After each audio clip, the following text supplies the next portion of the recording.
السلام علیکم ورحمۃ اللہ وبرکاتہ۔ الحمد للہ رب العالمین والعاقبۃ للمتقین والصلاۃ والسلام علی رسولہ الکریم۔ محترم حضرات، ہم منہیات اسلام پر آپ سے لگاتار بات کر رہے ہیں اور آج اس کا سیریل نمبر 100 ہے۔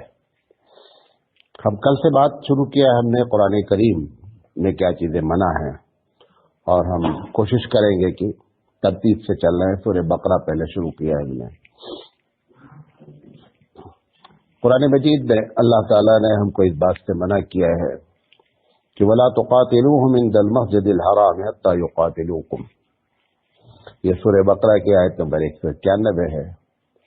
رب ذوالجلال ارشاد فرما رہا ہے کہ مسجد حرام کے پاس قتل کرنا، لڑائی کرنا منع ہے، سوائے اس کے کہ کوئی وہاں پر آپ کو مارنے لگے تو پھر اس کا جواب دیا جا سکتا ہے۔ اس بات کو یاد رکھیں، یہ جو بیت اللہ ہے، پھر بیت اللہ کے بعد میں جتنی کورڈ ایریا مسجد کا ہے وہ، اور اس کے بعد پھر حرم، پورا حرم کا علاقہ مسجد حرام ہے گویا کہ، چاہے وہ بلڈ اپ ایریا ہو اور چاہے وہ بلڈ اپ ایریا نہ ہو۔ کسی طرف 17 کلومیٹر ہے، کسی طرف 21 کلومیٹر ہے، کسی طرف 7 کلومیٹر ہے، وہ انہوں نے گرین رنگ کی کیا ہے باؤنڈری لگا رکھی ہے، اس کو کیا بولتے ہیں؟ حرم۔ جو کچھ بھی حرم کا احترام ہے وہ اس پورے علاقے کا ہے، ایسا نہیں ہے کہ آپ اس کورڈ ایریا میں ہیں تو احترام ہے، بلکہ پورے ایریا کا احترام ہے۔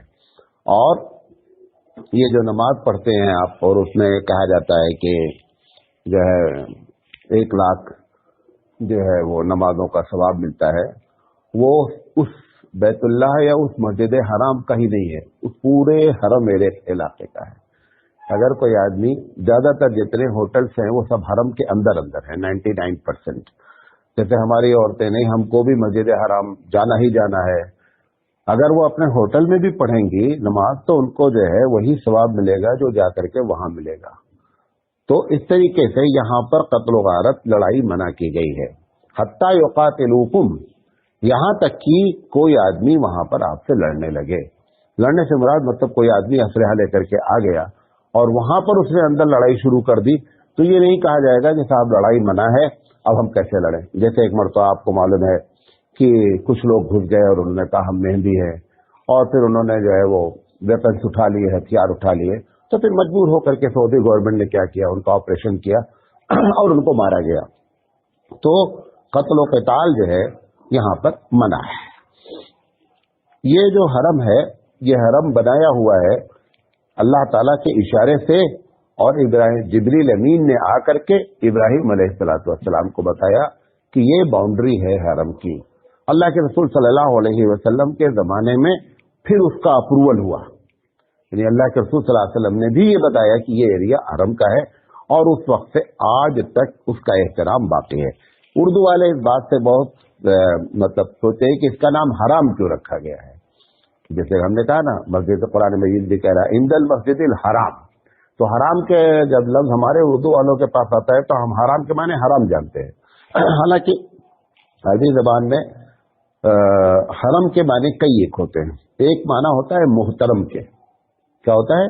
ریسپیکٹ، کوئی چیز جس کا احترام کیا جائے۔ اور ایک حرم ہوتا ہے کہ کسی خاص جگہ کا پرٹیکولر ایریا، جیسے آپ نے دیکھا ہوگا کہ اردو جو پرانی اردو ہے آج بھی بولا جاتا ہے، بیڈ روم کو بھی حرم کہتے ہیں، جس میں کوئی دوسرے کو جانے کی اجازت نہیں ہوتی ہے۔ یہ بادشاہ وغیرہ جو رہتے تھے تو جو ایریا ان کی بیویوں کا رہنے کا ہوتا تھا وہ ایریا کیا کہلاتا تھا؟ حرم کہلاتا تھا۔ اور تیسرا معنی یہ معنی میں ہے کہ بہت سی چیزیں جو اس کے باؤنڈری کے ادھر حلال تھی وہ یہاں آ کر کے کیا ہو گئی ہیں؟ حرام ہو گئی ہیں۔ اس وجہ سے بھی اس کا نام مسجد حرام رکھا جاتا ہے۔ اس میں جو داخلہ منع ہے، غیر مسلمین کا داخلہ منع ہے، اس پر غیر مسلمین بہت ہنگامہ کرتے ہیں۔ حالانکہ جو لوگ بھی ہنگامہ کرتے ہیں وہ یہ بھول جاتے ہیں ان کی بھی بہت سی عبادت گاہیں جس پہ دوسروں کی اجازت نہیں ہے۔ ایسا نہیں. ہندوستان کی کئی ایسی مساجد، کئی ایسی مندریں ہیں کہ جس میں دلت کو جانے کی اجازت نہیں ہے، جس میں مسلمان کو جانے کی اجازت نہیں ہے. تو اگر ایسا یہاں پر ہے تو بہت سی جگہ پہ موجود ہے. وجہ کیا ہے وہ آپ کو بتا دیتا ہوں. وجہ یہ ہے کہ یہ حرم ہے، حرم الہی ہے، اللہ کا ایک پرٹیکولر پلیس ہے. یہاں پر صرف وہ بندہ جائے گا جو ایک رب کا پجاری ہے، ایک رب کی جو عبادت کرتا ہے وہ جائے گا. اگر آپ کے سائڈ بائی سائڈ بہت سے خدا ہے تو جس طریقے سے آپ اپنے بیڈ روم میں کسی کو پرمیشن نہیں دیتے ہیں، وہ آپ کا پرٹیکولر ایریا ہے، ایسے ہی یہ پورا علاقہ اللہ کا ہے. لہذا اس میں کسی دوسرے کو اجازت نہیں ہے جو دوسری کی پوجا کرتا ہو. بہرحال قرآن مجید میں پھر منع کیا گیا ہے، یہ بھی سورہ بقرہ ہی کی آیت ہے کہ فلا رفث ولا فسوق ولا جدال فی الحج، کہ حج کے موقع پر جو ہے وہ گالی گلوچ دینا منع ہے. جب میں طالب علم تھا تو سوچا تھا کہ حج تو لوگ کرنے جاتے ہیں عبادت کے طور پر، وہاں گالی گلوچ کا کیا معاملہ آئے گا. پتہ یہ چلا کہ اتنے زیادہ حالات وہاں گالی گلوچ کے پیدا ہوتے ہیں کہ آدمی مجبور ہو کر کے کیا کرتا ہے، غصے میں آ کر کے گالی گلوچ شروع کر دیتا ہے. تو خاص کر جو ہے حج کے لیے، اس کا یہ مطلب نہیں ہوتا، اس کے پہلے بھی آپ کو بتایا ہے کہ مسجد میں جھوٹ نہیں بولو. تو مولانا صاحب یہ نہیں کہنا چاہ رہا ہے کہ مسجد کے باہر جھوٹ بولو، یہ بات نہیں کہی جا رہی ہے. ایسے ہی یہ بات کہی جا رہی ہے کہ حج کے موقع پر آپ گالی گلوچ سے بچیں. تو اس کا یہ مطلب نہیں کہ حج کے علاوہ مہینے میں گالیاں دی جائیں، یہ مطلب نہیں ہوتا ہے. تو ایسے مخالف مفہوم، مخالف جو ہے معنی نہیں لینا چاہیے. تو اس سلسلے میں جب آدمی حج کا ارادہ کر لے، جیسے ہی نکلے اس سے پہلے یہ ارادہ کر لے کہ یہ پکنک کا سفر نہیں ہے. نمبر ایک، آپ یہ سوچیں کہ اس میں بہت آرام ہوگا، وہ وہاں سے یہاں پہ یہیں رکھ کر جائیں آرام کو. کیوں؟ اللہ کے رسول صلی اللہ علیہ وسلم نے عورتوں نے جب کہا کہ ہم کو بھی جہاد کی اجازت دی جائے، ہم بھی جو ہے وہ اللہ کے راستے میں ہم کو بھی شہادت کا درجہ ملے، تو حضور اکرم صلی اللہ علیہ وسلم نے فرمایا کہ آپ کا جو جہاد ہے وہ حج ہے. کہ پتہ چلا کہ حج میں وہ پرابلمز، اس قسم کی دشواریاں آئیں گی. لہذا اگر پہلے سے آپ یہ نیت کر لیں گے تو انشاءاللہ گالی گلوچ سے وہاں بچیں گے.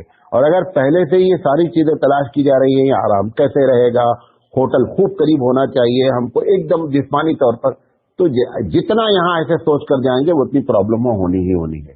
پہلے سے طے کر لیں کہ ہم جا ہی رہے ہیں ایسی جگہ یہ سفر میں کہ اس میں تکلیف ہونے کے پورے چانسز ہیں. لہذا جب یہ سوچ کر جائیں گے تب فلا رفث ولا فسوق ولا جدال کا ماحول نہیں پیدا ہوگا. ادروائز وہاں ایسے اب آپ چائے لینے کھڑے ہیں، اب آپ کا نمبر آیا ہے، پتہ چلا پیچھے والا آیا لے کر کے چلا گیا، اب آپ شروع ہو گئے مادر کے در، سمجھے نہیں؟ تو ایسے حالات پیدا. ٹوائلٹ پہ آپ کھڑے ہیں، آپ کا نمبر ہے، وہ پیچھے والا آیا اور آ کر کے گھس گیا، اب آپ کیا کریں گے؟ اب آپ گالیاں یہ دے، چاہے زور سے دے رہے ہو چاہے زبان سے دے رہے ہو، اندر اندر دے رہے ہیں. لہذا ایسے تمام مواقع آتے ہیں، اس سے بچنا چاہیے. قرآن مجید نے کہا سورہ بقرہ کی آیت نمبر 221 ہے کہ وَلَا تُنكِحُوا الْمُشْرِكَاتِ حَتَّى يُؤْمِنَّ، مسلمان مرد کو اور مسلمان عورتوں کو اس بات کی اجازت نہیں ہے کہ وہ مشرک لوگوں سے شادی کرے. یعنی جو صاحب کتاب نہیں ہیں وہ سب کو قرآن کے ٹیکنیکل اصطلاح میں مشرک کہا جاتا ہے. جو صاحب کتاب ہیں جیسے یہودی ہیں، نصرانی ہیں، یا جو بھی اپنے آپ کو ثابت کر لے جائے کہ ہم صاحب کتاب ہیں، ان کے علاوہ سارے لوگوں کو قرآن ایک ٹیکنیکل ورڈ استعمال کرتا ہے، اصطلاحی لفظ استعمال کرتا ہے، یہ مشرک ہے. تو مشرک مرد اور مشرک عورتوں سے مسلمانوں کو شادی کرنا حرام ہے. یہ آپ جو دیکھتے ہیں ہندوستان میں کتنے بڑے بڑے لیڈر ہیں، کتنے بڑے بڑے ہیرو ہیں، کتنے بڑے بڑے کرکٹر ہیں، شادی کر رہے ہیں، کراس میرج ہے، ٹھیک ہے، ہندوستان کا قانون ہے. آپ کا پہلا سمویدھان قرآن ہے، اس کے بعد سارے سمویدھان ہیں. سمویدھان سمجھتے ہیں؟ آئین جو ہے وہ سب سے پہلا مسلمانوں کا آئین کیا ہے؟ اللہ کی کتاب ہے. اللہ کی کتاب کے علاوہ کوئی بھی آپ کو سہولت مل جائے، کوئی قانون آپ کے فیور میں ہو جائے، یہ آپ قانون نہیں، یہ آپ کے لیے ہاتھ میں آگ کا انگارہ ہے. آپ اس سہارا لے کر کے اپنے مفاد کے تحت کوئی بھی معاملہ کر رہے ہیں، یہ اللہ تعالیٰ کی صراحتاً مخالفت ہے. جیسے کہ ابھی یہ قانون बना नहीं है लेकिन एक हद तक बनने के करीब है। किताब अगर कोई आदमी अपनी बीवी को 3 तलाक दे देगा तो शौहर जो है उसको अगर वो कंप्लेन कर देगी, कंप्लेन करना जाना ही गुनाह कबीरा है, कंप्लेन के बाद जो हो वो तो अपनी जगह है। क्यों? हमारा पहला संविधान क्या है? कुरान करीम है, और भारत के आईन ने इसका एहतराम किया, ये अलग बात है, उसको थोड़ा मरोड़ा जा रहा है। उसने आर्टिकल नंबर 25 में ये लिखा हुआ है, जिसको हिंदी में अनुच्छेद कहते हैं। आर्टिकल नंबर 25 में लिखा हुआ है कि भारतवासियों को अपने मजहब पर अमल करने की पूरा अधिकार होगा और अपने मजहब की तबलीग का भी पूरा अधिकार होगा। समझे नहीं? ये बात है, क्योंकि जब तक ये आर्टिकल नहीं लिखा जाता है किसी देश के संविधान में, तब तक यूएनओ उसको अपना मेंबर नहीं बनाती है। लिहाजा यूएनओ को मेंबर बनने के लिए यूएनओ के यहाँ आपका मुल्क रजिस्टर्ड हो, उसके लिए लाजिम होता है। लिहाजा हमारे नजदीक सबसे पहला हमारा संविधान क्या होता है? कुरान करीम होता है, अल्लाह की किताब है, अल्लाह का हुक्म है। अब जैसे मिसाल के तौर पर इसमें हजारों चीज हैं। इस वक्त हिंदुस्तान के मुसलमान जो है वो कुरान को अपना संविधान कहते हुए नहीं मानते, लेकिन ऐसे लोगों को बहुत सजा मिलती है। किसको? जो कहता है कि मैं मुसलमान हूं, कुरान पर ईमान लाता हूं, कुरान हमारा दस्तूर है, और फिर उसके बाद नहीं मानता है, ऐसे आदमी को ज्यादा सजा मिलनी। एक आदमी कुरान को नहीं साहब मैं कुरान ही नहीं मानता, मैं मुसलमान हूं, ठीक है आप अलग हो जाइए, लेकिन ऐसा दोनों बातें नहीं होंगी कि हम भारतीय भी रहेंगे और भारत के कानून को मानेंगे भी नहीं, ऐसा नहीं होगा। ऐसे ही हम मुसलमान भी रहेंगे और अल्लाह के संविधान को नहीं मानेंगे, दोनों चीजें नहीं इकट्ठा हो सकती हैं। ये गलत बात की जा रही है। अब मिसाल के तौर पर शादी होती है, तलाक हो गया, कुरान में आएगा आपको, अभी आ गए इस पे कि अगर कोई आदमी ने शादी के बाद जो भी गिफ्ट दिया है, लड़की वाले ने लड़के को कुछ दिया है, लड़के वाले ने लड़की को दिया है, ये अब लेना मना है, आप उसके बावजूद जाकर केस करते और लेकर आते।